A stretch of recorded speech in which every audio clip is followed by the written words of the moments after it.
தானியேலோ வென்றால் அந்த பத்திரத்திற்கு கையெழுத்து வைக்கப்பட்டதென்று அறிந்த போதிலும் தன் வீட்டிற்குள்ளே போய் தன் மேல் அறையிலே எருசலேமுக்கு நேராக பலகணிகள் திறந்திருக்க அங்கே தான் முன் செய்த வந்தபடியே தினம் 3 வேளையும் தன் தேவனுக்கு முன்பாக முழங்கால் படியிட்டு ஜெபம் பண்ணி ஸ்தோத்திரம் செலுத்தினான். தானியேல் 6:10. ஒரு சிறிய பைபிள் கதை கேட்போம். தானியேல் பாபிலோனின் ராஜா தரியுவுக்கு பணியாற்றினான்.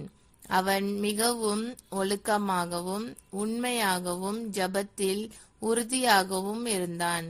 மற்ற அதிகாரிகள் அவனை பார்த்து பொறாமைப்பட்டு ராஜாவை ஏமாற்றி 30 நாட்கள் ராஜாவை தவிர வேறு யாரிடமும் ஜெபிக்க கூடாது என்ற சட்டத்தை பிறப்பித்தனர்.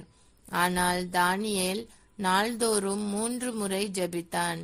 அவனை பிடித்து சிங்க குகைக்குள் எறிந்தனர். ஆனாலும் தேவன் அவனை காத்தார்.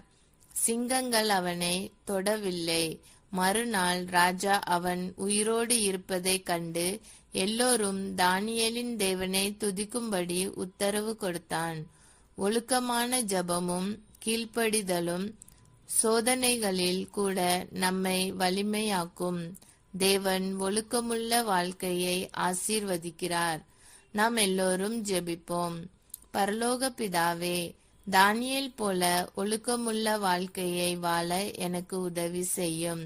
தினமும் ஜெபிக்கவும் பரிசுத்தமாகவும் உமக்கு கீழ்ப்படியவும் கிருபை தாரும். தானியேலை போல என்னையும் காத்து என் வாழ்க்கையில் உமக்கு மகிமை உண்டாக செய்வீராக. இயேசுவின் நாமத்தில் ஜெபிக்கிறேன். ஆமேன். இந்த நாள் இனிய நாளாக அமைய வாழ்த்துக்கள்.